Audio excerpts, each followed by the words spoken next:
अस्सलाम वालेकुम एवरीवन, मैं अनस असलम और आप देख रहे हैं हमारा चैनल दी पाकिस्तानी बजट गेमर। आज की इस वीडियो में हमने बात करनी है 40K पीसी बिल्ड के हवाले से कि 40,000 रुपये के पीसी बिल्ड में हम क्या बिल्ड करने वाले हैं।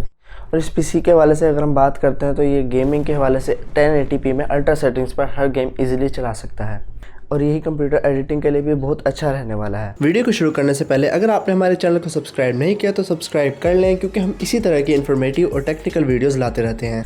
तो बिल्ड में हम जो चीज़ सबसे पहले डिस्कस करने वाले हैं वो है हमारा प्रोसेसर हमारे पास है i5-4590 फोर्थ जनरेशन का ये प्रोसेसर है। क्वाड कोर प्रोसेसर है ये, यानी कि 4 कोर और 4 थ्रेड्स इस प्रोसेसर में होते हैं। इसके बाद इसकी LGA सॉकेट जो होती है वो है 1150 सॉकेट है, यानी कि जो सॉकेट पर पिन्स होती हैं 1150 पिन्स होंगी। इसके बाद इसकी बेस स्पीड के हवाले से बात करते हैं तो इसकी क्लॉक स्पीड जो होती है वो है 3.3 गीगाहर्ट्ज़। टर्बो पर चले जाएं तो मैक्स टर्बो स्पीड जो होगी इसकी वो होगी 3.7 गीगाहर्ट्ज़। मैक्सिमम पावर कंजप्शन होने वाली है वो है 84 to 85 वोट्स इसकी मैक्सिमम पावर कंजप्शन होने वाली है। इसके बाद इसका जो L3 कैशे है वो 6M कैशे होता है। इसके मैक्सिमम टेम्परेचर के हवाले से बात करते हो तो नॉर्मल कंडीशंस पर इसका टेम्परेचर 72 तक रह सकता है। और यहाँ पर हमारे पास एक और प्रोसेसर भी आता है वो है i7-3770 थर्ड जनरेशन का ये प्रोसेसर है। i7-3770 3.5 गीगाहर्ट्ज़ इसकी बेस स्पीड होती है और 4 गीगाहर्ट्ज़ इसकी क्लॉक स्पीड होती है। ये प्रोसेसर भी अच्छा है अगर आपके बजट में आता है। इस बजट के अंदर अगर ये प्रोसेसर मिल रहा है तो अच्छा है, लेकिन अगर इस बजट से आगे आपको ये प्रोसेसर मिलता है 40K के अराउंड, अगर यही पीसी आपका बिल्ड हो सकता है तो आप इसी प्रोसेसर के साथ बिल्ड को प्रेफर करें। और मैं अपने बिल्ड में इस प्रोसेसर को क्यों नहीं इंक्लूड कर रहा, इसकी वजह यह है कि परफॉर्मेंस में ये दोनों ही प्रोसेसर i5-4590 और i7-3770 परफॉर्मेंस में इक्वल आते हैं, लेकिन जो i7 की प्राइसिंग है वो बहुत ज़्यादा है। उसकी प्राइसिंग 13K तक पहुंच जाती है। ये मेरे हिसाब से बहुत ज़्यादा है, इस वजह से मैं इस बिल्ड में इस प्रोसेसर को प्रेफर नहीं कर रहा।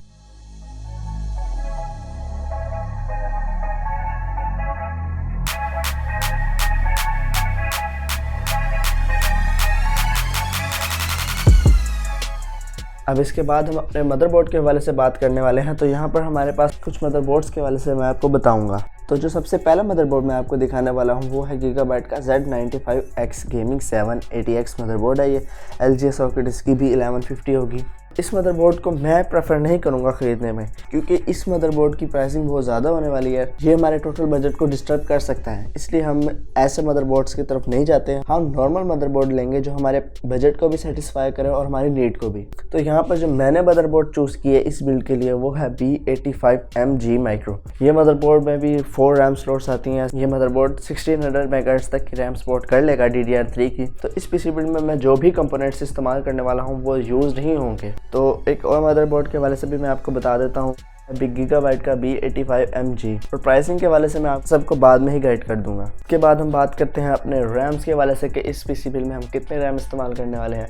तो यहाँ पर मैं 8 गीगाबाइट्स ऑफ रैम इस्तेमाल करने वाला हूँ, जिसकी कॉस्ट हमें पड़ेगी 3K। एक 4GB की सिंगल स्टिक 1500 रुपये की होती है और 8 गीगाबाइट्स ऑफ रैम हमारी बन जाएगी 3000 रुपये की। ये कंप्यूटर DDR3 की रैम्स को सपोर्ट करता है, तो यहाँ पर DDR3 की रैम्स लगेंगी। इसके बाद हम बात करते हैं, ये रैम्स भी सेकेंड हैंड होने वाली है। पावर सप्लाई के हवाले से बात कर लेते हैं। तो इस पीसी बिल्ड में हम जो ग्राफिक कार्ड यूज़ करने वाले हैं वो ग्राफिक कार्ड भी बहुत ज़्यादा पावरफुल है। इस वजह से हम पावर सप्लाई में भी कोई कंप्रोमाइज़ नहीं करने वाले।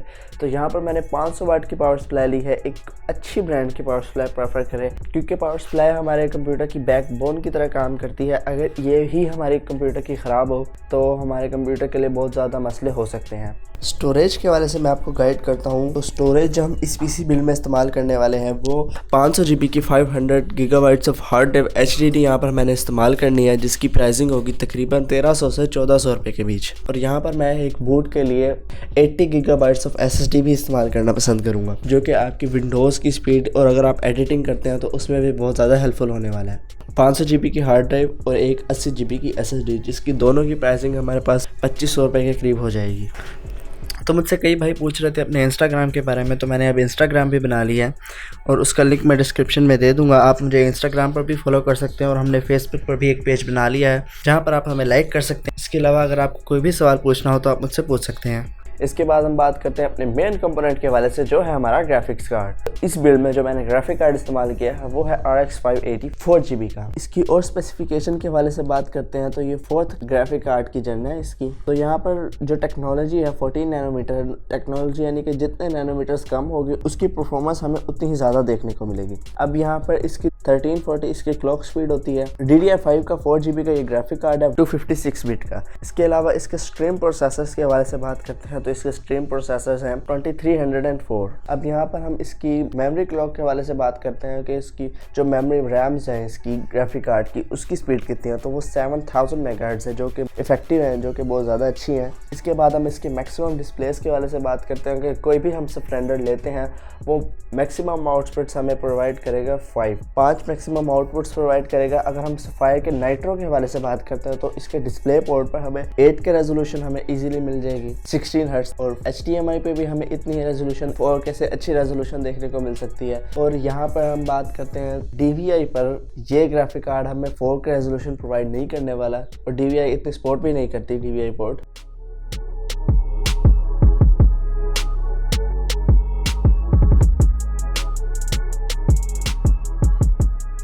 अब यहाँ पर हमारा ग्राफिक कार्ड के हवाले से मैंने आपको पूरा गाइड कर दिया। अब हम प्राइसिंग के हवाले से बात, तो यहाँ पर मैं आपको प्रेफर करना चाहूँगा कि आप एक प्री बिल्ड पीसी बाय करें, क्योंकि हम कस्टम पीसी की तरफ जाते हैं तो यहाँ पर हमें i5 4590 की प्राइस बहुत ज़्यादा देखने को मिल जाती है, क्योंकि चांस पर डिपेंड करता है कि आपको किस तरह का बजट देखने को मिलता है। कि मैंने i5 4590 8K में भी देखा है, 8000 रुपये में मुझे ये मिल रहा था, लेकिन उस वक्त मेरे पास पैसे नहीं थे। यही होता है जब अच्छी चीज़ मिल रही होती है, पैसे नहीं होते हमारे पास, कभी कभार होता है ऐसे। यहाँ पर हमारे पास जो i5 4590 के साथ जो ASUS का जो मदरबोर्ड है, इसकी प्राइस हमें मिल जाएगी 15K। इस 15K के अंदर हमें हमारा मदरबोर्ड भी मिल जाएगा, हमारा प्रोसेसर भी मिल जाएगा, केसिंग भी मिल जाएगी, और नॉर्मल पावर सप्लाई होती है वो भी हमारे पास आ जाएगी। अब हम एक्सचेंज करवा लेंगे पावर सप्लाई अपनी, जिस पर हमें कॉस्ट आएगी 1.5 के 1500 रुपये में है, पावर सप्लाई हमारी चेंज हो जाएगी। अब हम रैम्स 3000 रुपये की रैम्स हम डालने वाले हैं, फिर उसके बाद अब स्टोरेज में हम पैसे कुछ खर्च करने वाले हैं।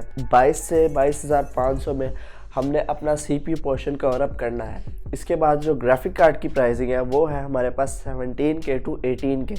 18,000 रुपये में ये ग्राफिक कार्ड इजीली अवेलेबल हो जाएगा, और अगर आपकी बार्गेनिंग अच्छी है, आप अच्छी डील कर सकते हैं, तो आपको ये इससे कम में भी मिल जाएगा। 17,000 रुपये में ये ग्राफिक कार्ड मिल सकता है। तो उम्मीद करता हूँ कि आपके लिए ये वीडियो बहुत ज़्यादा हेल्पफुल रही होगी। अगर आपको ये वीडियो अच्छी लगी है तो इस वीडियो को लाइक करें और हमारे चैनल को सब्सक्राइब करना मत भूलें।